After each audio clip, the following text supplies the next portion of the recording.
Okay, जी। जहाँ तक हम जानते हैं धोलेरा में भी आपका बहुत बड़ा योगदान रहा है धोलेरा को डेवलप करने के लिए। तो ये आइडिया किसका था? देखा, सोचा, समझा और जैसे-जैसे इसका ज़्यादा नॉलेज लिया तो हमें तो ये लगा कि ये तो महासागर है। धोलेरा के लिए आपका क्या विज़न है फ्यूचर का? 2042 तक का पूरा विज़न ऑन पेपर पे है। तो ये बिज़नेस के अंदर आपको वो क्या चीज़ है जो मोटिवेट करती है? फेस जो हँसता, मुस्कुराता जो फेस दिखता ना तो उसमें मुझे इंस्पिरेशन मिलता है कि यार वो हमें और आगे बढ़ना चाहिए। जो हमारा जो गोल है। टीम वर्क कैसे होता है और आपकी टीम में कैसे हुआ जैसे करके आज आपने इतना बड़ा कारवा खड़ा किया है। तो इंडिया में से कौन सा ऐसा स्टेट है जो ज़्यादातर अभी तक इन्वेस्ट कर चुका है? नॉर्थ इंडिया की बात करूँ तो मैं जो अब हमारे पास में सबसे ज़्यादा एनसीआर है। तो इसी तरीके से धोलेरा को मैंने सुना है जहाँ तक धोलेरा सर कहा जाता है, राइट? सो ये सर के पीछे का क्या मीनिंग है? तो वो दिन अब दूर नहीं है कि इंडिया का नाम लेंगे तो सबसे पहले नाम आएगा धोलेरा का। धोलेरा के अलावा कौन कौन सी सिटी में और कैसा कैसा डेवलपमेंट आज तक मिरिक ने किया है? हमारे जब वैसे देखें तो हम ओनली फॉर स्पेसिफिक एक ही जगह पे हम पर्टिकुलर कामकाज करते हैं, वो है धोलेरा। तो पॉलिटिक्स में आपके हिसाब से कुछ ऐसे चेंजेस होने चाहिए?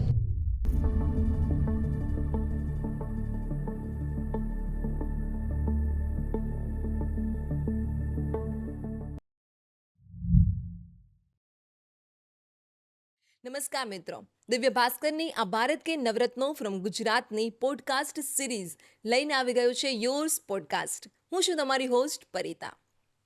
મિત્રો, આજે આપણે સ્ટુડિયોના મહેમાન બનવા જઈ રહ્યા છે મિરિક ઇન્ફ્રાટેક કંપનીના ડિરેક્ટર તેમજ ફાઉન્ડર એવા મિસ્ટર રાજીલ જાંગીડ. તો જાણીએ એમની વાતો થકી ધોલેરા સર વિશે, ઇન્ફ્રાટેક ફિલ્ડ વિશે અને સાથે સાથે એમની જર્ની વિશે. તો આ પોડકાસ્ટના અંત સુધી બન્યા રહેશો. સો सबसे पहले तो કેમ છો તમે? केम छो अगर हम गुजरात में हैं तो केम छो का एक ही मतलब होता है मजामा। हाँ, क्या यहाँ पे बात है। चाहे किसी भी व्यक्ति को कैसी भी कंडीशन हो लेकिन वो क्या है मजा में ही रहते हैं यहाँ पे। हाँ, वही बात है जो गुजरात की लोगों की खास बात है कि हर हम्म। हाल में वो खुश रहना जानते हैं, मज़े में रहते हैं। तो इसी तरह से सूरत भी एक बहुत अहम हिस्सा है गुजरात का। तो सूरत आपको कितना पसंद है? सूरत की बात करूँ तो सूरत में जैसे कि मैं राजस्थान से बिलोंग करता हूँ। जब मैं सूरत में आया था फर्स्ट टाइम तो ऐसा कुछ लगा नहीं कि मैं अपने गांव से या अपने जो स्टेट से दूर हूँ। हम्म, मुझे ऐसा लगा कि भाई कि यहाँ के जो अपने जो लोग हैं वो यहीं पे ही हैं और यहाँ पे मुझे गुजरात से सूरत से इतना प्यार मिला इन लोगों से। उनका नेचर देखो, उनका जो कोऑपरेट करने का तरीका देखो, मतलब इतना अच्छा लगा कि भाई कि हम यहीं के हो गए। क्या बात है। जी। बहुत अच्छा लगा ये सुन के। और हर वक्त जानते हैं, हम सुनते हैं कि गुजरात की हवा में व्यापार है। जी। तो आपका क्या मानना है, क्या गुजरात की हवा में बिजनेस है? यहाँ के आप हवा की बात कर रहे हो, मैं तो यहाँ के डीएनए की बात कर रहा हूँ कि गुजरात के डीएनए में ही बिजनेस है। अरे बाप रे। क्योंकि हम उस क्षेत्र से बिलोंग करते हैं जहाँ पे मतलब कि गवर्नमेंट जॉब को ज़्यादा अहमियत देते हैं, लेकिन यहाँ पे जब मैंने यहाँ पे जा आकर के देखा कि यहाँ का जो कल्चर है वो जॉब के पीछे नहीं भाग रहा है, यहाँ पे बिजनेस के पीछे भाग रहा है। कि अगर मैं यहाँ पे कॉलेज कंप्लीट करता हूँ तो कॉलेज करने के बाद में मुझे बिजनेस की सबसे पहले फर्स्ट प्रेफरेंस हम बिजनेस को देते हैं। तो यहाँ का जो नेचर है वो इसी तरीके का है, तो मतलब यहाँ का जो डीएनए है ना, डीएनए में बिजनेस बसा हुआ है। क्या बात है। जी। तो इसी तरह से आपने जैसे इंफ्राटेक फील्ड में अपना बिजनेस बिल्डअप किया है, तो पहले से ही आप इंफ्राटेक फील्ड में जाना चाहते थे या क्या था? ना, पहले से इंफ्राटेक में मुझे खुद का आइडिया नहीं था भाई मैं क्या करने वाला हूँ क्या नहीं करने वाला हूँ। लेकिन जब 11th क्लास की बात है, 11th क्लास में हमारे इकोनॉमिक्स के टीचर थे, अच्छा। वो पढ़ा रहे थे हमें राजस्थान की अर्थव्यवस्था।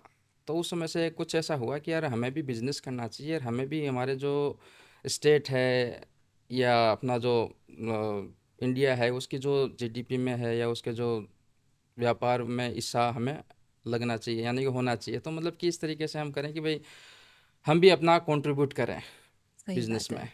तो यानी कि तभी से ऐसा बिजनेस की थोड़ा सा ऐसा आइडिया है कि भाई हमें बिजनेस ही करना है।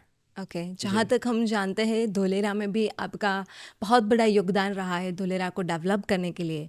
तो ये आइडिया किसका था? आइडिया तो ऐसा ही था कि जब मैं यहाँ पे 2010 में मेरे एक मित्र आए थे तो उन्होंने मुझे कुछ बताया था, बोले कि इस तरीके की स्मार्ट सिटी बन रही है अच्छा। और वहाँ पे हम काम काज कर रहे हैं, आप भी आ जाओ, आप भी काम काज करो। तो हमने एक जो बतौर मैंने सोचा कि चलो ठीक है देखते हैं। अर्निंग के स्कोप ज़्यादा थे तो क- हम वहाँ पे क्या है आ गए। आने के बाद में हमने जैसे जैसे इसको डीपली नॉलेज लिया, हम्म। इसको ज़्यादा देखा, सोचा समझा, और जैसे जैसे इसका ज़्यादा नॉलेज लिया तो हमें तो ये लगा कि ये तो महासागर है।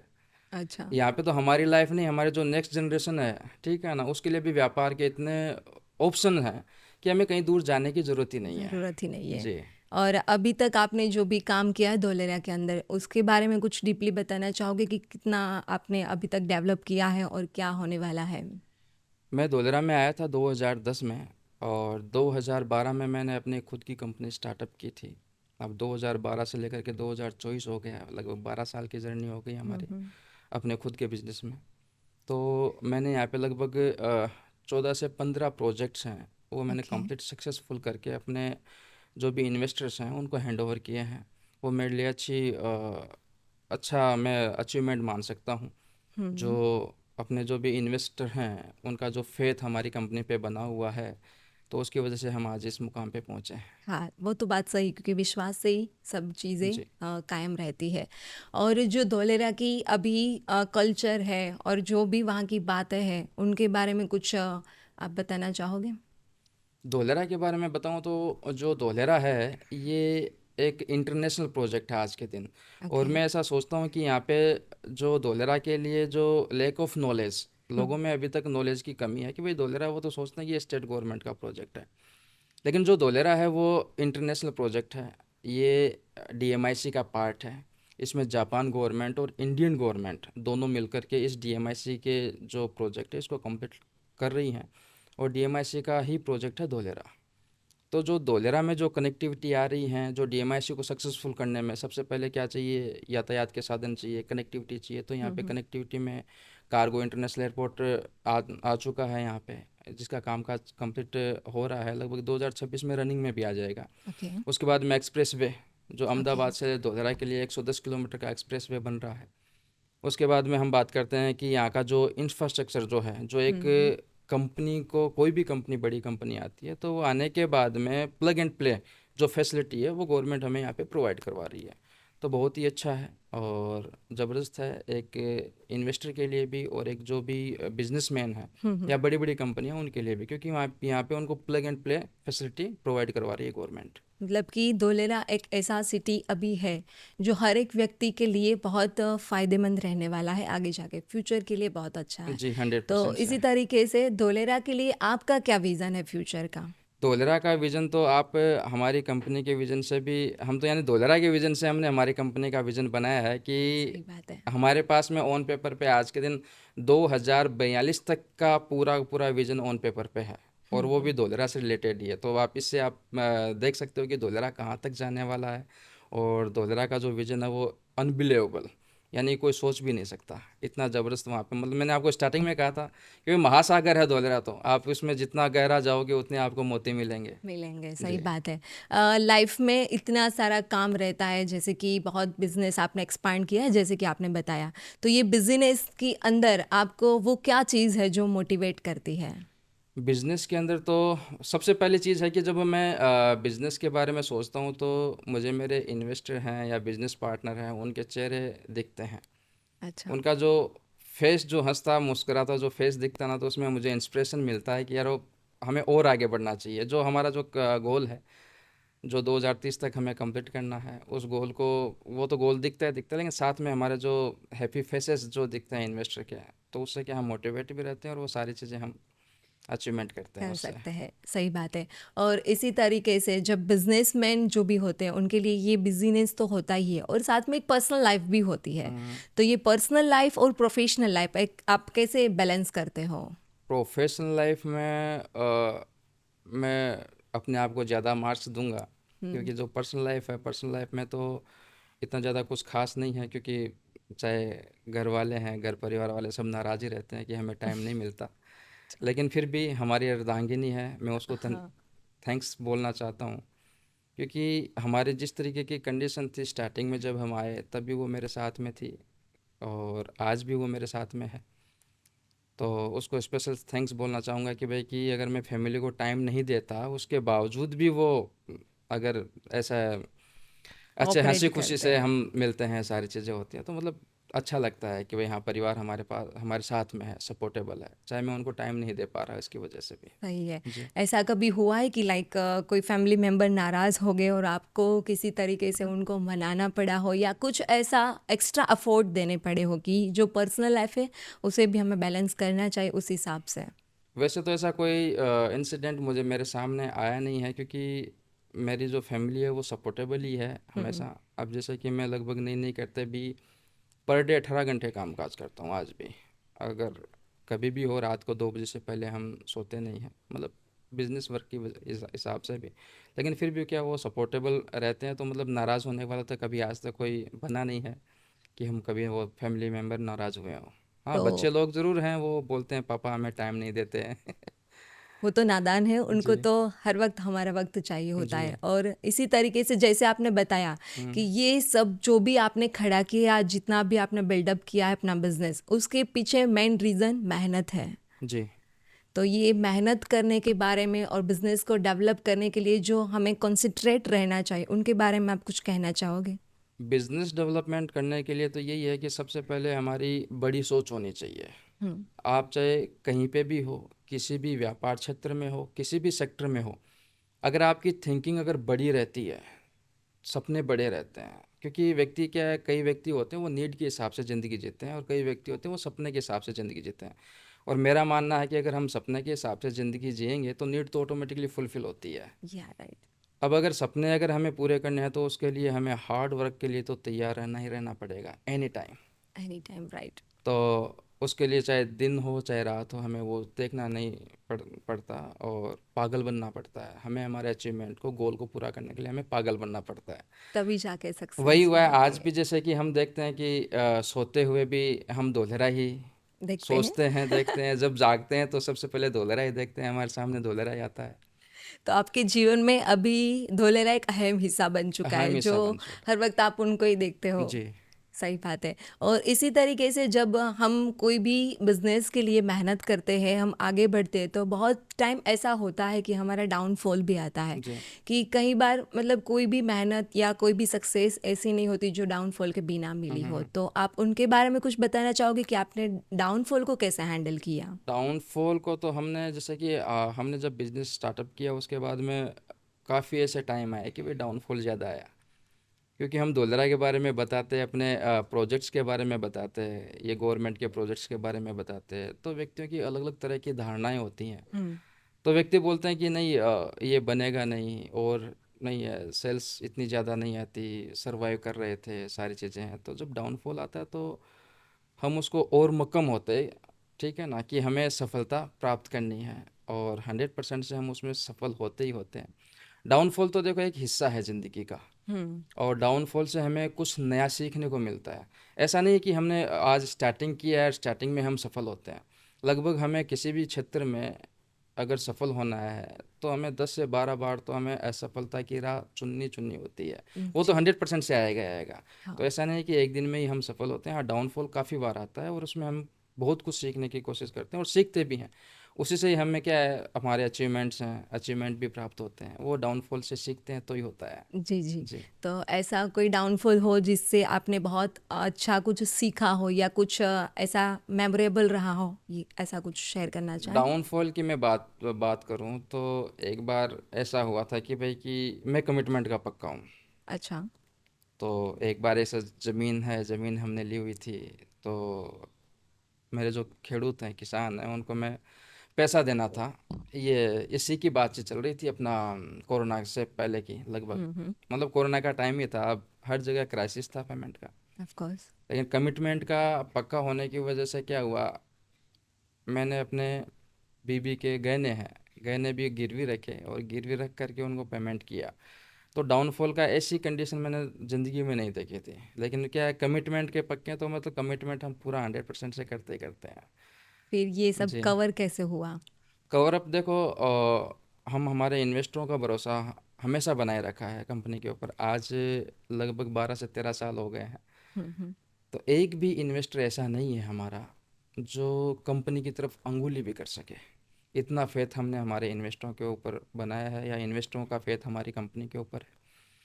इसी की वजह से क्या है कि हम दिन दुगनी रात चौगुनी तरक्की करते गए, और ये जो डाउनफॉल है, डाउनफॉल ऑटोमेटिकली सफलता में कब तब्दील हो गया हमें खुद को भी पता नहीं पता लगा। नहीं चला है। जी। बहुत अच्छी बात है। और इसी तरीके से आपने डाउनफॉल को तो कवर अप कर लिया, फिर जब सक्सेस मिली तो सक्सेस को आप कैसे सेलिब्रेट करना मानते हो? सक्सेस के लिए तो यही है कि सक्सेस मिलती है हमारी टीम से, हम्म। तो हम टीम को मोटिवेट रखते हैं और हम अपनी टीम को एक मेरी फैमिली की तरह ट्रीट करते हैं कि वो हम फैमिली हैं। और हम जैसे मैं फैमिली को जितना टाइम देता हूँ उससे ज़्यादा मैं अपनी टीम को, अपनी फैमिली को, मतलब मेरी फैमिली को ज़्यादा टाइम देता हूँ। तो उसमें मतलब कि सफलता आती है तो हम पूरी फैमिली मिल कर के, मतलब मेरी फैमिली मिल कर के हम उसको चीयर्स करते हैं। ओके। और रिवार्ड्स की बातचीत करें तो भाई चलो हम कोई अगर अच्छे रिवार्ड्स में जाते हैं कि आज हमने ये अच्छी सफलता प्राप्त की है, तो मैं खुद अपने आप को गिफ्ट दे देता हूँ कि यार आज हम ये सफलता प्राप्त किया तो चलो एक अपने आप को गिफ्ट दो। तो मैं अपने आप को एक गिफ्ट दे देता हूँ कि भाई चलो आज अपने ये आप को भी खुश करने के अपने आप को लिए। खुश करने के लिए, क्योंकि हमें तो कोई गिफ्ट देने वाला है नहीं, तो हम अपने आप को खुद खुद को गिफ्ट दे देते हैं। ओके। जैसे कि आपने बताया कि आपकी टीम को भी आप बहुत इम्पोर्टेंस देते हो, तो जी। मुझे उसके बारे में कुछ बताना चाहोगे कि लाइक टीम वर्क कैसे होता है और आपकी टीम में कैसे हुआ, जैसे करके आज आपने इतना बड़ा कारवा खड़ा किया है? टीम में तो ऐसा है कि हर सेक्टर में, हर इंडस्ट्री को डेडिकेटेड बंदे चाहिए। हम्म। तो टीम में यही है कि हम पहले ऑल ओवर इंडिया लेवल से हम पहले डेडिकेटेड बंदों को तलाशते हैं, ठीक है ओके। ना। और जब हमें वो मिल जाता है तो उसको हम 3 से 4 महीने, 6 महीने, 12 महीने उनके पीछे रहते हैं, मतलब कि फिर उनको हम अपनी कंपनी में लेके आते हैं। ओके। कंपनी में लेके आने के बाद हमें हमें पता है कि व्यक्ति डेडिकेटेड है, सारी चीज़ें हैं, तो हम उनको टीम भावना के साथ में कामकाज करके और एक साथ में हम उनको जो भी कोई भी टारगेट्स देते हैं वो कंप्लीट होते हैं। जैसे कि अभी अगर हम टीम की बात करें तो सबसे पहले मैं लेके आया था, मेरे दोस्त हैं बंशीधर जी, ओके। उनको मैं लेके आया था। तो उनका अच्छा योगदान रहा अपनी कंपनी में, वो भी साथ में हैं। और उसके बाद में राकेश जी हैं, राकेश जी आए अपनी कंपनी में, तो राकेश जी का मतलब राकेश जी आने के बाद मेरा 50% काम कम हो गया। क्योंकि पहले जब मैं धोलरा का कामकाज करता था तो सुबह 4 बजे उठता, ओके। मेरे इन्वेस्टरों को पिकअप करता, हम्म। फिर धोलरा में विजिट करवाता, फिर हम्म। रात को 11 बजे वापस पहुंचते। उसके ओके। बाद नेक्स्ट डे वापस से वही रूटीन, ऐसे 3 3 दिन, 4 4 दिन तक मेरा कामकाज किया हुआ था। तो उसका मतलब मेरा 50% कामकाज कंप्लीट हो गया, क्योंकि राकेश जी जब से है तो सारा साइट विजिट का कामकाज राकेश जी वगैरह संभालते हैं।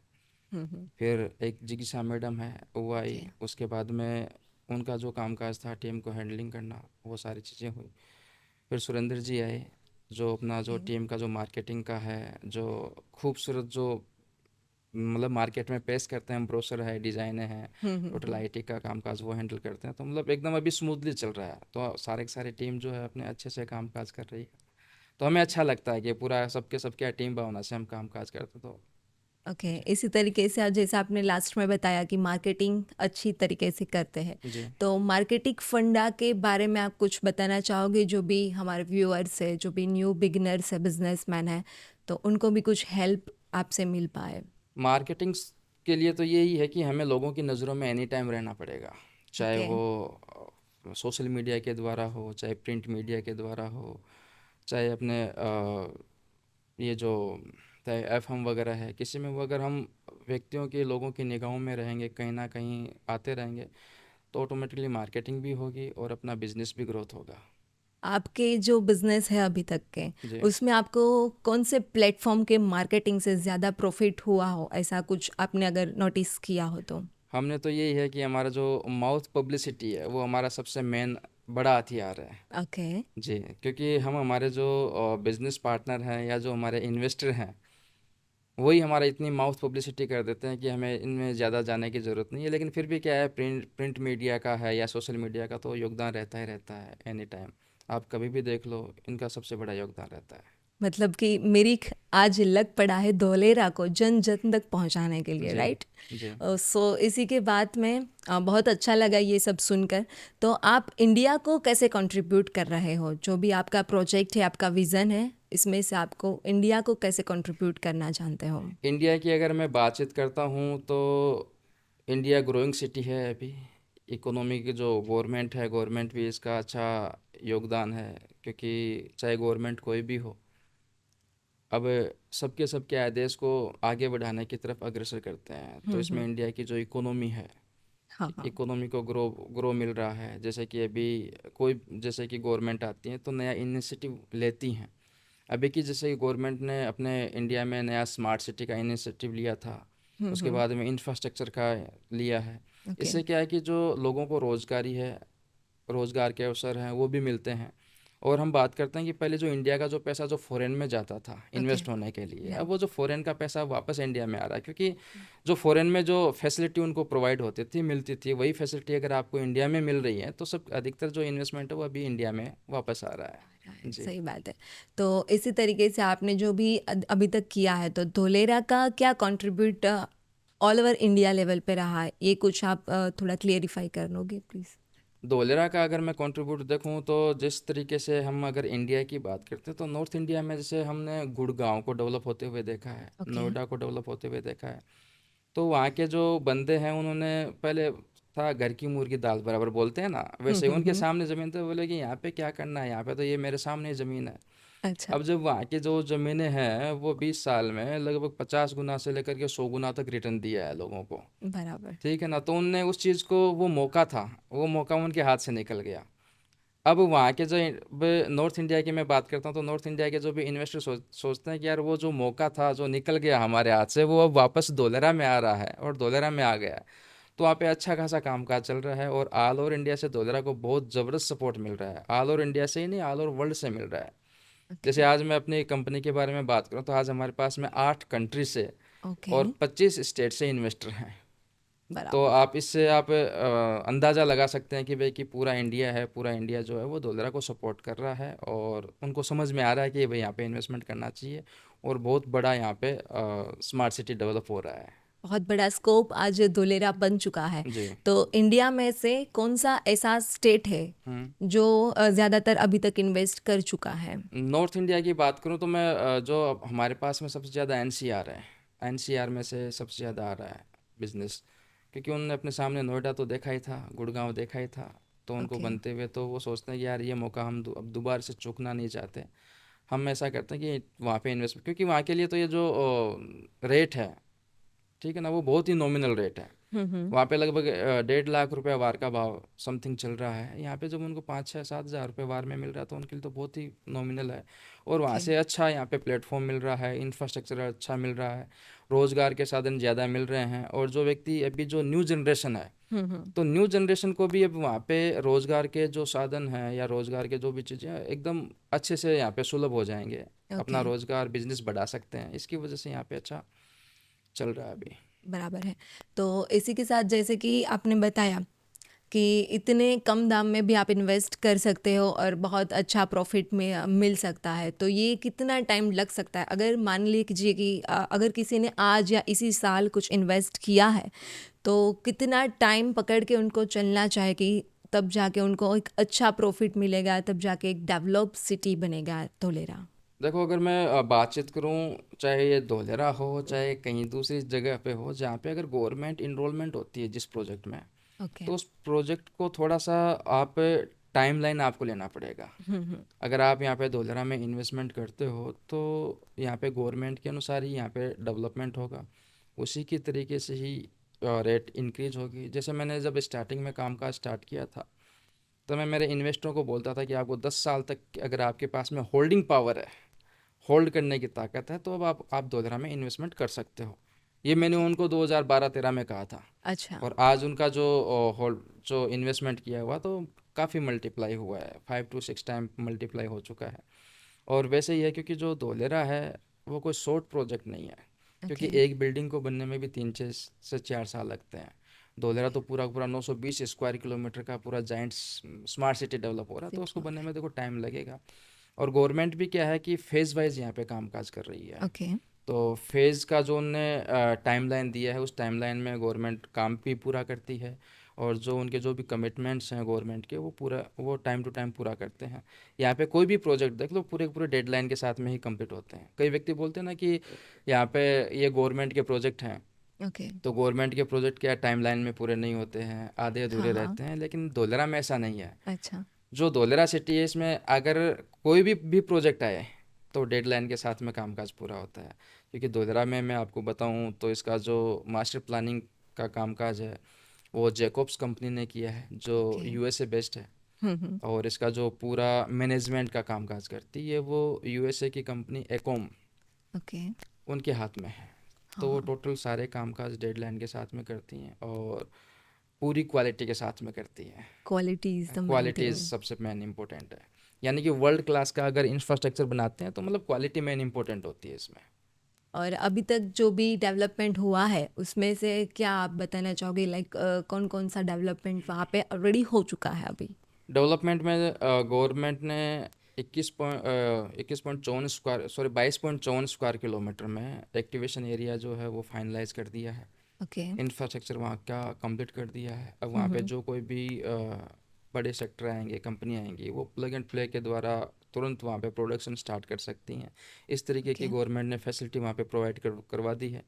एयरपोर्ट की बात करें तो एयरपोर्ट 2026 में रनिंग में स्टार्ट हो जाएगा। मतलब कि टेक ऑफ पहली जो फ़्लाइट है वो टेक ऑफ 2026 में कम्प्लीटली हो जाएगा, क्योंकि वहाँ पे दिन रात कामकाज चल रहा है। हुँ, हुँ। यहाँ पे रीन्यू पावर का जो प्लांट है वो सेटअप हो गया है, प्रोडक्शन भी उसका स्टार्ट हो गया है।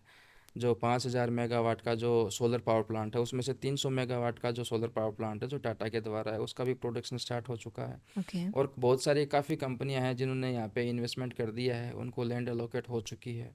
अभी रिसेंटली हम देखते हैं कि जो टाटा का जो सेमीकंडक्टर का है उन्होंने भी यहाँ पे लैंड भी एलोकेट हो चुकी है, उन्होंने भूमि पूजन भी कर दिया है। तो ओके। आपको थोड़े दिनों में यहाँ वहाँ पे उसका भी डेवलपमेंट देखने को मिल जाएगा।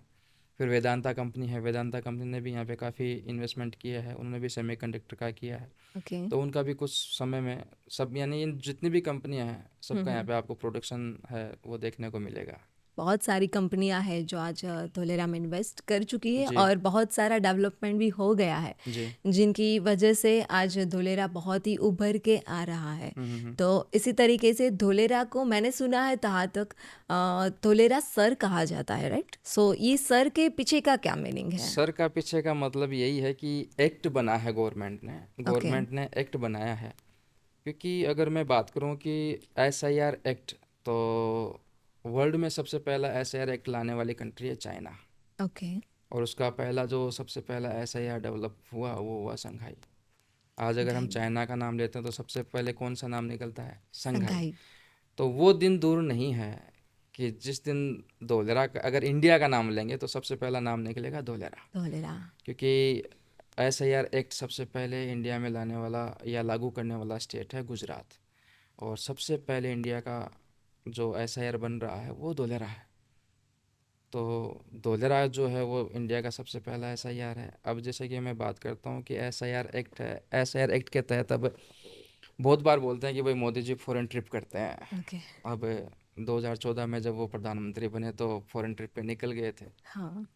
अब बहुत सारे व्यक्ति बोलते हैं वो फॉरेन ट्रिप कर रहे हैं, घूम रहे हैं, फिर रहे हैं, लेकिन उनकी एक स्ट्रेटजी थी, नीति थी कि भाई हम इंडिया को ग्रोथ कैसे करें। हम्म। तो इंडिया को ग्रोथ करने के लिए यहाँ पे उन्होंने पहले से ही प्लेटफॉर्म रेडी कर दिए थे। ओके। SIR एक्ट लागू कर दिया था 2009 में। हम्म। SIR एक्ट लागू करने के बाद में आपने देखा होगा कि भाई मोदी जी वर्ल्ड में पूरे वर्ल्ड में घूमते रहे तो सबसे ज़्यादा इन्वेस्टमेंट कहाँ आया? गुजरात में आया। गुजरात में आया। अब गुजरात में आया तो बहुत सारे लोग बोलते हैं यार मोदी जी देश के प्रधानमंत्री हैं, इसके लिए क्या है वो इन्वेस्टमेंट कहाँ पे लेके आ रहे हैं? अपने गुजरात में लेके आ रहे हैं, होम टाउन में लेके आ रहे हैं। लेकिन हाँ, ऐसा हाँ। नहीं है, क्योंकि आपके पास में आपका पैसा है, हम्म। हमारे पास हमारा पैसा, और बड़ी कंपनियों के पास में उनका पैसा होता है। सही है। हम तो चलो किसी के कहने से है या रिलेशन निभाने के चक्कर में हम इन्वेस्टमेंट कर देते हैं, लेकिन जो बड़ी कंपनियां होती हैं वो इन्वेस्टमेंट जो है वो किसी के कहने से नहीं करती हैं। उसके हम्म। लिए पहले सर्वे करवाती हैं, सर्वे करवाने के बाद में वो इन्वेस्टमेंट करती हैं। सही है। क्योंकि उनके पास में बड़ा अमाउंट होता है, बड़ा अमाउंट लगता है, हम्म। रिस्क फैक्टर बहुत ज़्यादा होता है। या। तो यहाँ पे SIR एक्ट जो होता है ना वो वैसे मान के चलो भाई बुलेट प्रूफ जैकेट का कामकाज करता है बड़ी बड़ी इंडस्ट्रियों के लिए। ओके। जैसे हमने देखा होगा सबसे पहले टाटा नैनो का प्लांट कहाँ पे था? पहले सिंगूर में था। ओके। ठीक है ना, वहाँ पे उनको रातों रात उनको बंद करके यहाँ पे सानंद में आना पड़ा।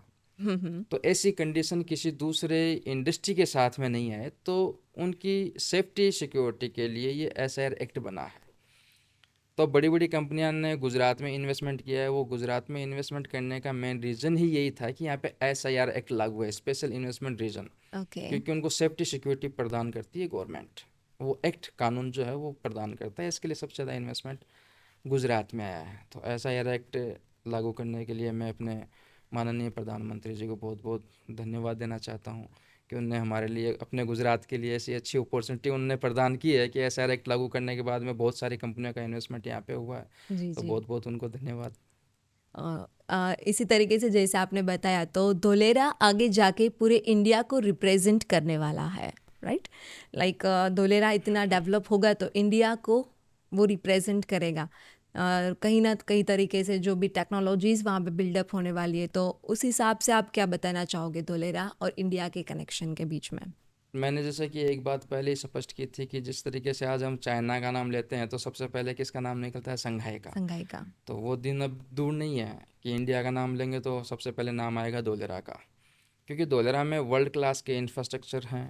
वहाँ पे इस तरीके की टेक्नोलॉजी यूज़ हुई है जो वर्ल्ड के जो टॉप 10 सिटी हैं उनमें जो फैसिलिटी है वो सारी की सारी फैसिलिटी धोलेरा में गवर्नमेंट प्रोवाइड करवाती है। ओके। जैसे कि कभी हम जैसे कि एक बार सिंगापुर गए थे, तो सिंगापुर में होटल में गए तो होटल में हमने सोचा यार पानी का बोतल नहीं है यहाँ पे, ओके। पानी का बोतल नहीं मिल रहा। तो हमने वहाँ पे नीचे फ़ोन किया, मैंने कहा सर पानी का बोतल नहीं है। तो उन्होंने कहा बोले सर आप, हम आपको यहाँ पे इतना शुद्ध पानी देते हैं कि आप हमारी नल का पानी भी पी सकते हैं। अच्छा। ठीक है ना।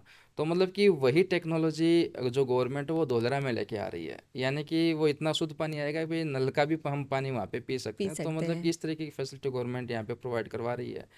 जो भी इंफ्रास्ट्रक्चर है, चाहे वेस्ट मैनेजमेंट का कामकाज है, चाहे अपना स्टॉर्म वाटर का है, ओके। चाहे अर्बन प्लानिंग का है, ये जो हाँ। सारे के सारे जो गवर्नमेंट कर रही है, चाहे रोड रोड का है, ड्रेनेज का है, IT का है, ये जो वर्ल्ड की जो टॉप सिटी हैं उनकी जो फैसिलिटी है वही फैसिलिटी यहाँ पे धोलेरा में प्रोवाइड हो रही है। ओके। जी। तो जब यहाँ पे जितना भी डेवलपमेंट हो चुका है धोलेरा में, और आगे जाके बहुत सारा डेवलपमेंट होने वाला है, तो धोलेरा की अभी जो एरिया है वो एक्सपांड हो सकती है फ्यूचर में, आपको क्या लगता है?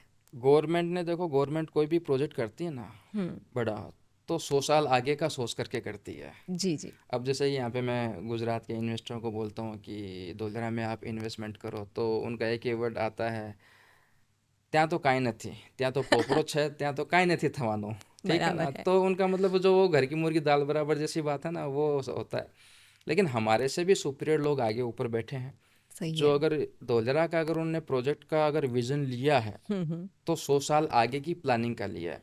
जैसे इसका मैं आपको एक एग्जांपल देता हूँ। लोग वहाँ पे बोलते हैं कि वहाँ पे पानी भरा रहता है बारिश के दिनों में। हम्म। तो गवर्नमेंट ने लास्ट 100 साल, पीछे के 100 साल में जितना पानी, मैक्सिमम जो पानी आया है, जितना भराव हुआ है, उससे 2 टाइम का वहाँ पे मेजरमेंट निकाल करके उसके बाद में यहाँ पे डेवलपमेंट कर रही है। ओके। तो मतलब कि गवर्नमेंट हमसे 100 साल आगे चलती है। तो अगर ये गवर्नमेंट अगर कोई प्रोजेक्ट करती है उसमें सोचने का ही नहीं है हमें। और सही है। डेवलपमेंट इतना जैसे कि 920 स्क्वायर किलोमीटर का यहाँ पे गवर्नमेंट ने किया है। तो इसको ये डेवलप होते होते 2042 तक होगा, 3 फेस में ये कंप्लीट होगा।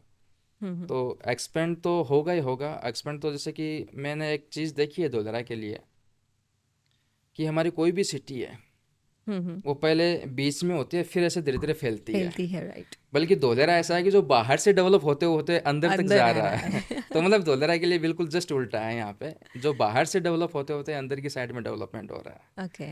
हाँ। तो ये तो बहुत अच्छे से डेवलप हो रहा है। इसी के साथ आपकी जो कंपनी है मिरिक, तो जी, मिरिक का इंफ्राटेक में क्या गोल है आगे का?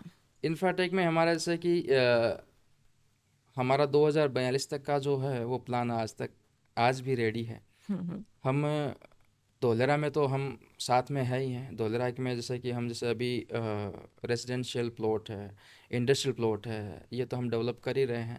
अब ओके। हम साथ में बंगलो है, रो हाउस है, फार्म हाउसेज है, इसमें आ रहे हैं। और ओके। लगभग 2030 तक हम रिसोर्ट में भी लगभग 3 रिसोर्ट हमारे कंप्लीट हो जाएंगे जो क्या ऑल बात ओवर है। इंडिया में हैं। तो रिसोर्ट में भी हम आ रहे हैं, फिर हम कॉमर्शियल स्पेसेस में भी आ रहे हैं। ओके। मतलब कि हर चीज़ में हम अभी स्पेंड कर रहे हैं, अपने बिजनेस को स्पेंड कर रहे हैं। अभी तक जितना भी किया है उसमें से कौन कौन से इंफ्रास्ट्रक्चर आते हैं? अभी हमने किया तो उसमें हम इंडस्ट्रियल प्रोजेक्ट हैं वो हमने कंप्लीट किए हैं, रेजिडेंशियल प्रोजेक्ट हमने कंप्लीट किए हैं। ओके। और अभी जैसे कि धोलेरा में इतने दिन तो आ रहे थे इन्वेस्टर, ओके। अभी आने लगे एंड यूजर। अच्छा। तो अब हम इतने दिन तो हम इन्वेस्टरों के हिसाब से उनके माइंडसेट से हम चल रहे थे, अभी हम ओके। एंड यूजर आते ही हम एंड यूजर के हिसाब से चल चल रहे हैं। तो हम्म। अभी हमें यानी कि रेडी रेडी टू यूज़ जो प्रॉपर्टी होती है हम उसमें अभी स्टार्टअप हो गए हैं। तो रेडी टू यूज़ हम उनको इन्वेस्टरों को हैंड ओवर करेंगे। ओके। तो इस तरीके से अब हमारे आगे से आगे प्रोजेक्ट कंटिन्यू रनिंग में रहेंगे। धोलेरा के अलावा कौन कौन सी सिटी में और कैसा कैसा डेवलपमेंट आज तक मिरिक ने किया है? हमारे जो वैसे देखें तो हम ओनली फॉर स्पेसिफिक एक ही जगह पे हम पर्टिकुलर काम काज करते हैं, वो है धोलेरा।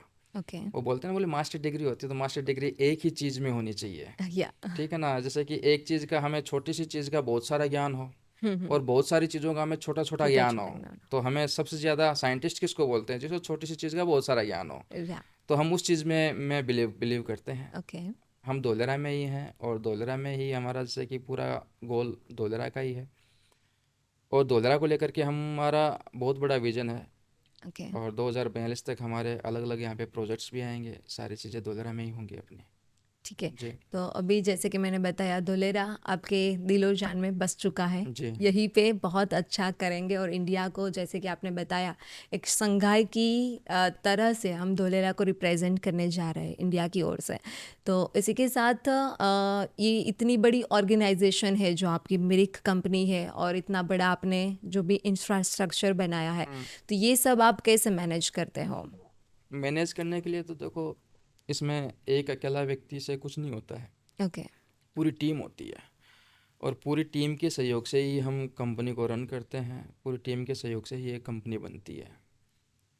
हम जैसे बात करते हैं, हमारा जैसे बैक ऑफिस है, बैक ऑफिस स्टाफ हमारा अच्छा है। जैसे कि मैं बात करूं तो अगर मैं अपने बैक ऑफिस को बोलूँगी आज रात को 2 बजे भी उनको आना है, तो अच्छा। मतलब वो इतने डेडिकेटेड हैं काम के प्रति, तो मतलब रात को 2 बजे भी वो आ आ जाते हैं। जाते हैं। तो मतलब इस तरीके से हमारा क्या टीम वर्क अच्छा है।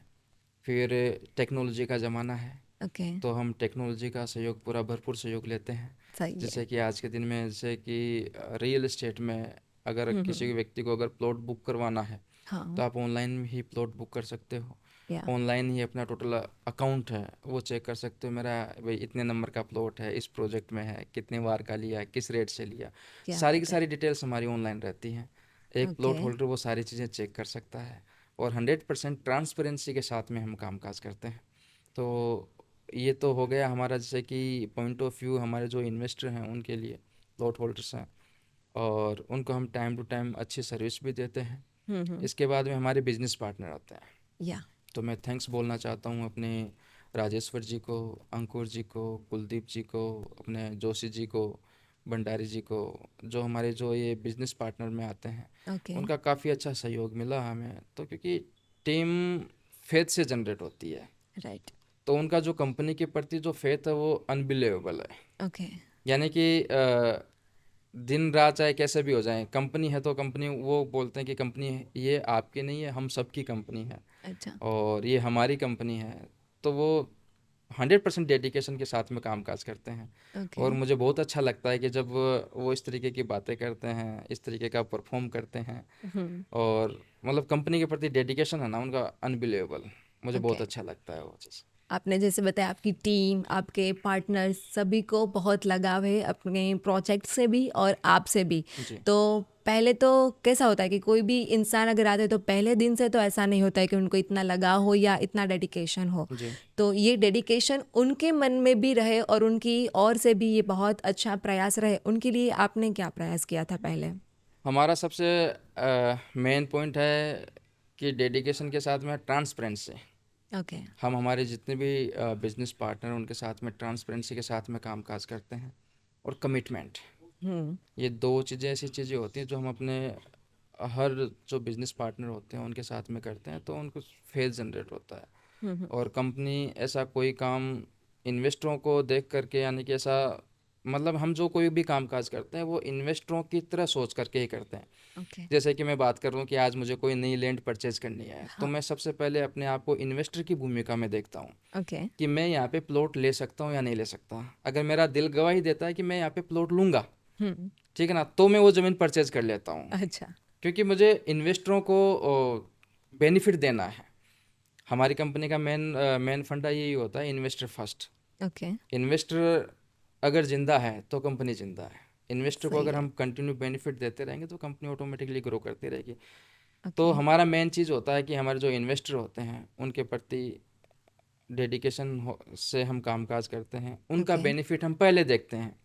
अगर हम हम्म। इन्वेस्टरों का बेनिफिट देखेंगे, इन्वेस्टरों का अगर जो इन्वेस्टमेंट है वो ग्रो हो रहा है, तो हाँ। कंपनी का तो जो बेनिफिट्स है वो ऑटोमेटिकली होता रहेगा। क्योंकि बहुत सारे व्यक्ति क्या होते हैं, खुद का बेनिफिट पहले देखते हैं, या। बल्कि हम इन्वेस्टरों का बेनिफिट देखते हैं। क्योंकि बाकी तो वो जो बाई डिफ़ॉल्ट है वो तो बाई हाँ। प्रोडक्ट है, जो कंपनी का जो भी प्रॉफिट होता है वो बाई प्रोडक्ट होता है। ओके। जी। तो आप अपने कस्टमर, जैसे कि इन्वेस्टर आपके कस्टमर हुए, तो आप पहले कस्टमर बन के सोचते हो कि एज ए कस्टमर मुझे कैसा लग रहा है, हम्म। फिर आप वो काम अपने कस्टमर के लिए करते हो। आप जी। इनडायरेक्टली ये बताना जी। चाहते हो। तो आपके जितने भी इन्वेस्टर हैं जिन्होंने अभी तक इन्वेस्ट कर चुके हैं, हम्म। उनमें से कोई ऐसा हो जो अहम हो, या कोई ऐसा हो कि जिन्होंने बहुत अच्छा किया हो, तो उनके बारे में आप कुछ बताना चाहोगे? हमारे जैसे कि इन्वेस्टर की बात करूं तो एक हमारे जमशेदपुर से हैं बिजू नंदी जी, जो ओके। टाटा कंपनी के जीएम हैं। हम्म। उनका काफ़ी लंबा चौड़ा इन्वेस्टमेंट है। तो मैंने एक बार उनसे एक चीज़ पूछी थी कि सर, मुझे आप ये बताओ कि कोई भी व्यक्ति जब रिटायरमेंट होता है हाँ। तो अपनी पूरी लाइफ की जो सेविंग होती है वो या तो अपनी जन्मभूमि में इन्वेस्टमेंट करता है ओके। या अपनी कर्म भूमि में इन्वेस्टमेंट करता है। या। तो मेन चीज़ उनका यही कहना था। बोले राजिल, मैं आपको एक बात बताऊं। हम्म। बोले कि कर्म भूमि जन्मभूमि तो सही है, लेकिन ग्रोथ सबसे मेन इंपॉर्टेंट होती है। कि आज चलो हम टाटा कंपनी में जीएम है तो हमारी जो लाइफ स्टाइल है वो किस तरीके की है, जी। लेकिन जब हम रिटायरमेंट हो जाएंगे हाँ। तो वो लाइफ स्टाइल हम मेंटेन नहीं कर पाएंगे। सही है। ठीक है ना। तो उसको मेंटेन करने के लिए, वो लाइफ स्टाइल को मेंटेन करने के लिए सबसे ज़्यादा क्या क्या ज़रूरी है? Source of income. हम्म। तो हमने ये देखा कि यहाँ पे जो ग्रोथ होनी थी वो हो चुकी है। हाँ। अब वहाँ पे इंडिया में जैसे, अब जैसे बात करते हैं धोलरा की बात करते हैं, तो धोलरा में टाटा का सेमीकंडक्टर का भी आ चुका है, टाटा का अपना ये सोलर पावर प्लांट भी आ चुका है। हम्म। एयरबस के साथ में टाटा टेक्नोलॉजी ने यहाँ पे जो कोलोब्रेशन किया है, जो एयरबस का C295 एयरक्राफ्ट यहाँ पे मैन्युफैक्चरिंग करेंगे, ओके। तो वो भी आ चुका है। टाटा की एक दो कंपनियां और भी आने वाली हैं। तो उनको मतलब हम्म। पहले से ही मतलब नॉलेज रहता है कि टाटा में जो जीएम लेवल के हैं तो सब कुछ पता रहता है। तो उन्होंने कहा, बोले कि मैं वहाँ पे सारा इन्वेस्टमेंट इसके लिए कर रहा हूँ क्योंकि वहाँ का जो ग्रोथ हमने देखा है, वहाँ का जो हमने कल्चर देखा है, हाँ। हाँ। तो वो इतना ज़बरदस्त है कि वहाँ पे कोई भी व्यक्ति एडजस्ट हो जाएगा। हम्म। दूसरा है कि वहाँ पे जो सेफ्टी सिक्योरिटी है, यहाँ ओके। का जो लैंड का जो रेवेन्यू डिपार्टमेंट का जो लॉ है हम्म। वो इतना स्ट्रिक्ट है कि इतना मतलब हम आंख बंद करके वहाँ पे अनलिमिटेड पैसा डाल सकते हैं डाल गुजरात में। सकते हैं। तो इस तरीके की उनने सारी काफ़ी बातें की, तो हमें अच्छा लगा कि यार वो गुजरात के प्रति उनका अच्छा रवैया है। ओके। क्योंकि मेन चीज़ होती है, देखो कोई भी अगर इन्वेस्टर पैसा डालता है ना तो सबसे पहले हम्म। देखता है सेफ्टी और सिक्योरिटी। या। तो यहाँ पे जो गवर्नमेंट ऑफ गुजरात का जो लैंड का जो लॉ है वो इतना हम्म। ज़बरदस्त है कि वहाँ पे कोई भी व्यक्ति है हम्म। किसी भी तरीके से और कितना भी पैसा यहाँ पे इन्वेस्टमेंट कर कर सकता है। वो पूरा 100% सेफ है, सिक्योर है। जी। जी। तो इसी तरीके से सेफ्टी और ये सब देख के सब लोग इन्वेस्ट कर रहे हैं। जी। तो अभी तक जो भी इन्वेस्टमेंट हुआ है, लेकिन वहाँ पे कुछ लाइक इंसान रहने के लिए, जो आपने बताया कि रेसिडेंशियल प्रोग्राम भी चल रहे हैं वहाँ पे, जी। और कमर्शियल भी चल रहे हैं, तो हम्म। वहाँ पे जो लोग रहने आएंगे तो उनके लिए फिर, अगर बिजनेस तो मिल रहा है, हम्म। लेकिन रहने के लिए फिर हवा भी अच्छी होनी चाहिए। ये सब वातावरण और उनका ये एटमॉस्फियर कैसा है धोलेरा का? एटमॉस्फियर देखो, जब मैंने आपको पहले ही कहा था कि गवर्नमेंट जब ये सारा प्रोजेक्ट कर रही है तो हम हमसे आगे एडवांस चल के करती है। तो गवर्नमेंट ने जो यहाँ पे इन्वायरमेंटल के लिए किया है, तो यहाँ पे टोटल पूरा पूरा ग्रीन फील्ड यहाँ पे एरिया उनने ओके। तैयार किया है। क्योंकि यहाँ पे जो केमिकल है या फिर पोल्यूटेड जो भी इंडस्ट्रियाँ हैं वो यहाँ पे नहीं आएंगी। Total okay. ग्रीन फील्ड से रिलेटेड ही यहाँ पे इंडस्ट्रियाँ आएंगी, जो जो बहुत कम लो कार्बन जो प्रोड्यूस करे, ऐसी कंपनियाँ आएंगी। इसके बाद में जैसे कि गवर्नमेंट ने जो अगर इन्वायरमेंट के रूप में किया, तो यहाँ पे लगभग नहीं नहीं करते भी 20% अबोव यहाँ पे ग्रीनरी रखा है, ग्रीनरी ओके। स्पेस रखा हुआ है। तो ओके। मतलब काफ़ी अच्छा है वो। हर अगर हम कहीं पे भी जाते हैं तो हर 5 किलोमीटर या 10 किलोमीटर पे आपको गार्डन मिलेंगे। ओके। और ये इस तरीके की फैसिलिटी किया है। पानी के लिए भी उनने जो वाटर ट्रीटमेंट प्लांट है उनने भी बना दिया है। तो चाहे जैसे इन्वायरमेंटल में जैसे कि पानी है, हवा है, फिर जो लाइफस्टाइल है, लिविंग ऑफ स्टैंडर्ड है, उनके लिए गवर्नमेंट ने इसके ऊपर काफ़ी कामकाज किया है। अच्छा। जैसे मैं गुजरात की बात बताता हूँ कि यहाँ के जो व्यक्ति होते हैं, जो न्यू जनरेशन होती है, हाँ, हाँ। वो क्या करती है, जैसे कॉलेज करती है, कॉलेज करते ही वही हम फॉरेन कंट्री में जाएंगे हाँ, एजुकेशन करने के लिए। हाँ। यहाँ पे मैंने काफ़ी देखा है, बहुत ट्रेंड है अभी तो। बहुत ट्रेंड है ना। तो हाँ। वही चीज़ें हैं कि वो वहाँ पे क्यों जाते हैं, उनके दो रीज़न है, हुँ। Source of earning okay. और लिविंग ऑफ स्टैंडर्ड। या। ये दो ही चीज़ें होती हैं। हुँ, हुँ। तो वहाँ पे अच्छी इनकम के सोर्स मिलते हैं तो वो वहाँ पे जाते हैं, लिविंग ऑफ स्टैंडर्ड है तो वहाँ पे वो वहीं के ही हो जाते हैं फिर। हाँ, ठीक है ना, वहाँ पे फ़ॉरेन जाते हैं, कॉलेज पास आउट करते हैं, फिर वहीं पे या तो कोई नौकरी करते हैं या वहीं पे कोई बिजनेस करते हैं, सेटअप हो जाते हैं, इंडिया को भूल जाते हैं। हाँ। तो गवर्नमेंट ने ये इनिशिएटिव लिया तो मैं अच्छा मानूंगा हुँ, कि यहाँ हुँ। का जो लिविंग ऑफ स्टैंडर्ड पे उन्होंने काफ़ी काम किया है। हुँ, हुँ। और सोर्स ऑफ इनकम तो आप देख ही सकते हो कि यहाँ पे इतनी जब सारी इंडस्ट्री आएंगे तो सोर्स ऑफ इनकम के तो भरपूर रहेंगे। लेकिन ओके, जो स्मार्ट सिटी का जो कॉन्सेप्ट लेके आई है गवर्नमेंट, वो अनबिलीवेबल है। उसमें यानी कि लिविंग ऑफ स्टैंडर्ड पे सबसे ज़्यादा ध्यान दिया गया है। ओके। आज हम जैसे मेट्रो सिटी की बात करते हैं, चाहे कलकत्ता चले जाओ, चाहे दिल्ली हुँ, चले जाओ, चाहे मुंबई चले जाओ, हुँ, हुँ। वहाँ पे ट्रैफिक इतने भयंकर रहते हैं कि भाई कोई व्यक्ति को अगर 10 मिनट का रास्ता है तो वहाँ पे 1 घंटा लगता है। सही है। ठीक है ना, तो वहाँ पे गवर्नमेंट ने इसके लिए यहाँ पहले से ही प्रोविज़न कर दिया कि अच्छा। 250 मीटर चौड़ा रोड पर पहले से ही बना दिया कि यहाँ पे अब कितनी भी पब्लिक का हो, यहाँ पे ट्रैफिक की कोई समस्या नहीं समस्या रहेगी। नहीं तो रहेगी। मतलब गवर्नमेंट ने पहले से ही मतलब लिविंग ऑफ स्टैंडर्ड पे काफ़ी ध्यान दिया है। फिर मेट्रो है, मेट्रो का भी उनने ये जो डिमार्केशन कर दिया है। हुँ, हुँ। एक्सप्रेस हाईवे है वो भी उनने बना दिया है। मतलब काफ़ी ज़बरदस्त है, अनबिलीवेबल है। सही है। तो जी इसी तरीके से धुलेरा को बहुत अच्छे से डेवलप कर रहे हैं सब मिलकर। जी गवर्नमेंट का भी इतना साथ है और साथ ही में बहुत सारी कंपनियां हैं जो भी इन्वेस्ट कर रही है। कहीं न कहीं वो भी एक हिस्सा बन रही है धुलेरा को डेवलप करने में। जी। तो ये सभी कंपनियां जैसे कि आपकी मेरी कंपनी है तो एक लीडरशिप से चलती है। तो आप लीडरशिप के बारे में क्या कहना चाहोगे? एक अच्छा लीडर कैसा होना चाहिए? देखो, लीडरशिप किसी भी कंपनी को अगर स्टेबल करना हो, ग्रो करना हो, तो उसके लिए लीडरशिप की भूमिका मेन इंपॉर्टेंट होती है। हुँ। और लीडरशिप के लिए मैं यही कहना चाहता हूँ कि जो लीडर्स होता है वो हमेशा मोटिवेटेड रहता है, खुद भी रहता है और अपनी टीम को भी मोटिवेट करता रहता है। हुँ, हुँ। फिर कमिटेड होता है। ओके। कमिटेड तो ऐसा है कि भाई कि हमने जो ये अगर किसी को कमिट किया है, चाहे वो अपनी पर्सनल लाइफ में हो, कंपनी के बारे में हो या टारगेट्स के बारे में हो, तो उसको फुलफिल करता है एनी हुँ, हाउ। हुँ, जैसे कि हुँ। हम इंडियन आर्मी की बातचीत करते हैं, उनको बोलते हैं कि इस दीवार के उस पार जाना है, तो वो ये नहीं देखते कि मेरे पास में हथौड़ा है, छेनी है या नहीं है। हाँ, उनको जो कुछ भी मिले वो उस दीवार को तोड़ करके उस साइड में जाएंगे। चाहेंगे। तो लीडर ऐसा होना चाहिए कमिटेड कि ओके। ये चीज़ें हैं तो वो कंप्लीट होनी ही चाहिए। राइट। ऐसा नहीं, एक्सक्यूज़ नहीं होने चाहिए, जैसा कि ओके। एक्सक्यूज़ मेरे पास में अभी वो दीवार तोड़ने के लिए कुछ साधन नहीं है, हथौड़ा छेनी नहीं है और कुछ नहीं है। तो मतलब ओके। कमिटेड होते हैं तो कमिटमेंट पूरा करते हैं। और लीडरशिप होती है तो वो सबको साथ लेकर के चलते हैं, हुँ, हुँ। टीम को साथ में लेकर के चलते हैं, उनके हर दुख सुख में भी सहयोग करते हैं। ऐसा हुँ, नहीं कि हुँ। भाई हम सिर्फ कंपनी की या प्रोफेशनल बातें करते हैं, वो पर्सनल लाइफ की भी बातें करते हैं। हुँ। तो उसमें कभी किसी को, क्योंकि हर व्यक्ति है, सामाजिक प्राणी है, हाँ, समाज में रहता है। सही है। दुख सुख आते हैं, किसी को फैमिलियर आते हैं, हुँ, ठीक है हुँ। ना, किसी को फाइनेंशियल आते हैं, तो हाँ, उनमें वो सपोर्ट करते हैं। ओके। जी। तो आपकी कंपनी में जैसे कि आपने लीडरशिप हम्म। बहुत अच्छे से की है, तो ऐसा कुछ हुआ है आपकी कंपनी के रिगार्डिंग कोई ऐसा किस्सा हो कि जहाँ पे आपको आपकी लीडरशिप ज़्यादा मतलब मायने रखनी पड़ी हो? लीडरशिप की बात करें तो हम हमारी टीम को, अगर मेरी बात करूं तो मैं अपने आप को जैसे कि लीडर हूं या नहीं हूं, मुझे खुद को भी नहीं पता है। लेकिन फिर भी क्या है, मेरे से जो कुछ संभव हो सकता है, हाँ। हम हमारे जितने भी टीम मेंबर उनकी हेल्प करते हैं। उनको जो मेंटली है हुँ, या हुँ। फाइनेंशियल है हुँ। या फैमिलियर है, जो कोई भी प्रॉब्लम आती है उनमें हम बैठ करके चर्चा करते हैं, ओके। उनको सपोर्ट करते हैं हर क्षेत्र में, और आगे बढ़ने के लिए हम मोटिवेट करते हैं। तो और ओके।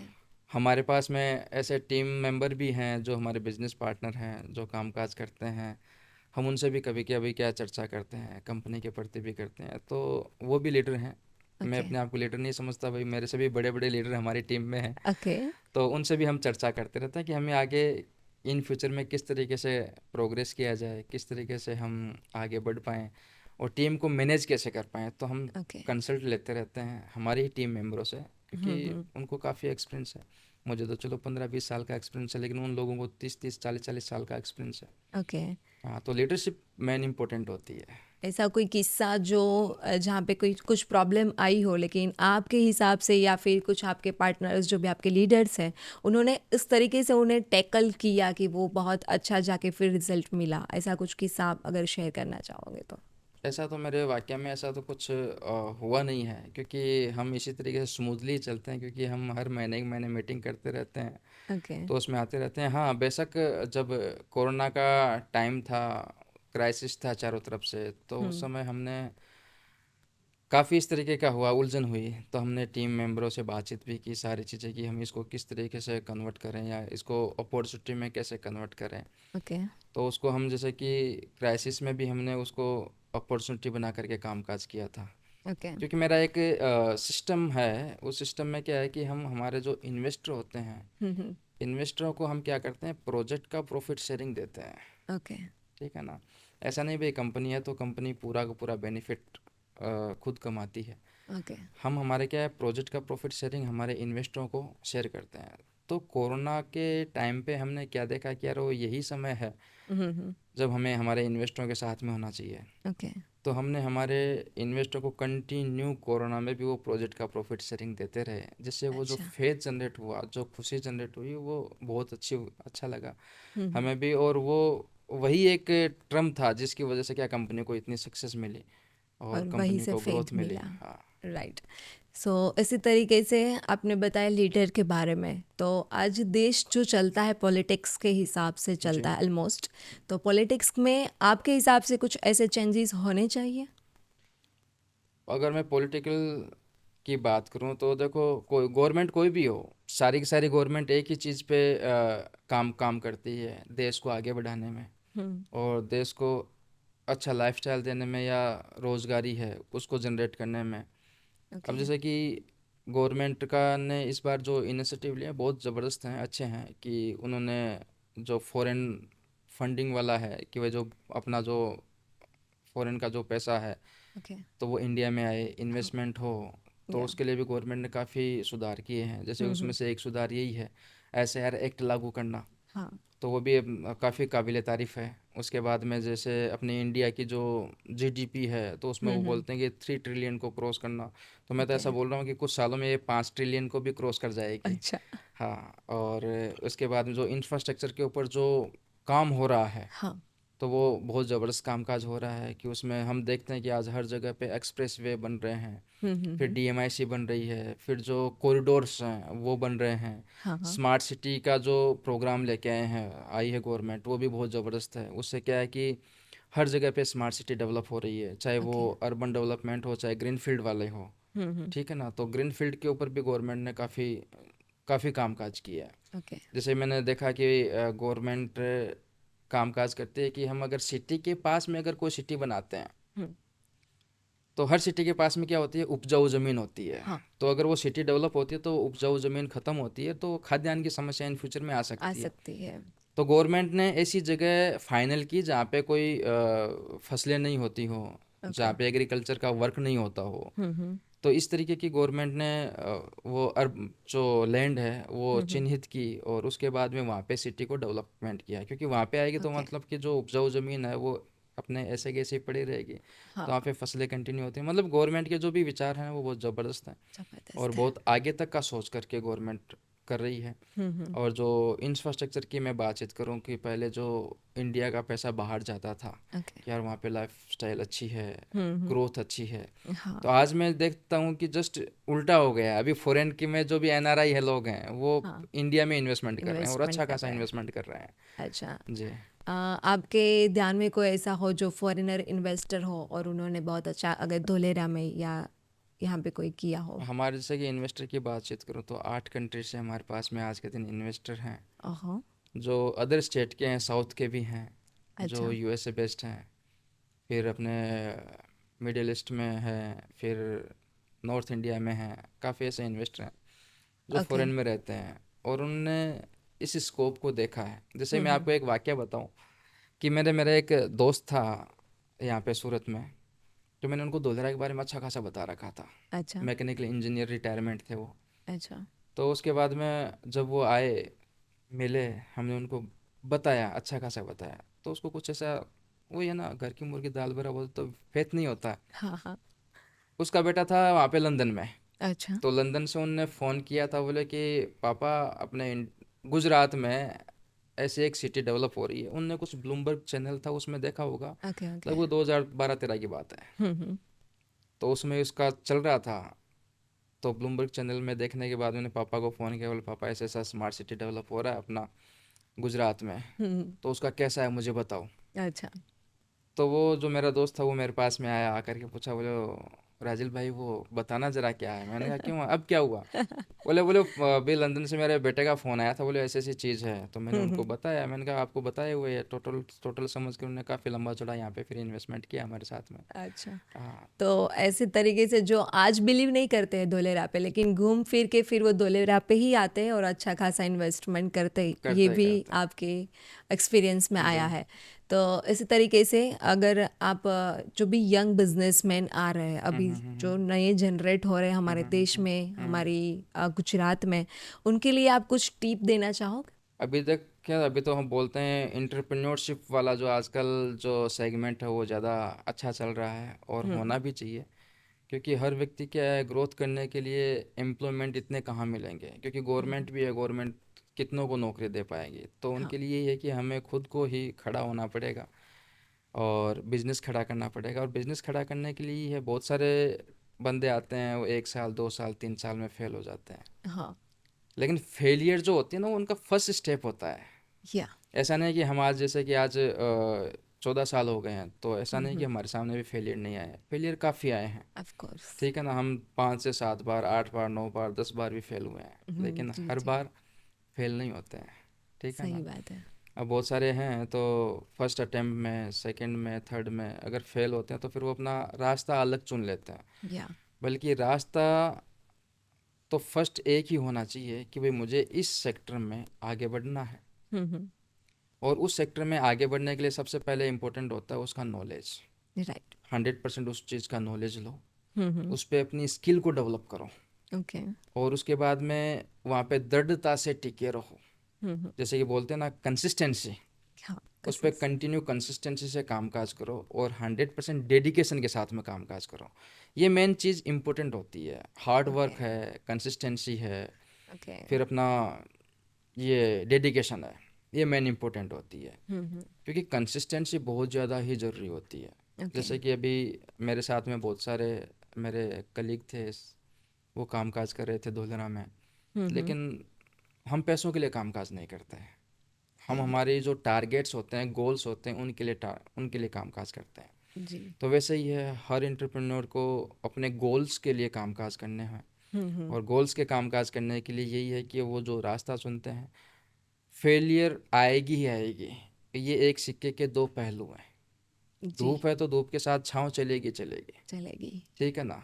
ठीक है। तो जहाँ पे पॉजिटिव है वहाँ पे नेगेटिव भी होंगे, हम्म। लेकिन अपनी नेगेटिविटी को इतना हावी मत होने दो अपने ऊपर, अपने हम्म। बिजनेस के ऊपर। हम्म। क्योंकि सफलता 100% से मिलेगी, लेकिन आप एक ही क्षेत्र में अगर कामकाज कंटिन्यू करते रहोगे, एक साथ में डेडिकेशन के साथ में करते रहोगे, तो 100% आपको सफलता मिलेगी ही मिलेगी। लेकिन हाँ, टाइम आपको देना पड़ेगा।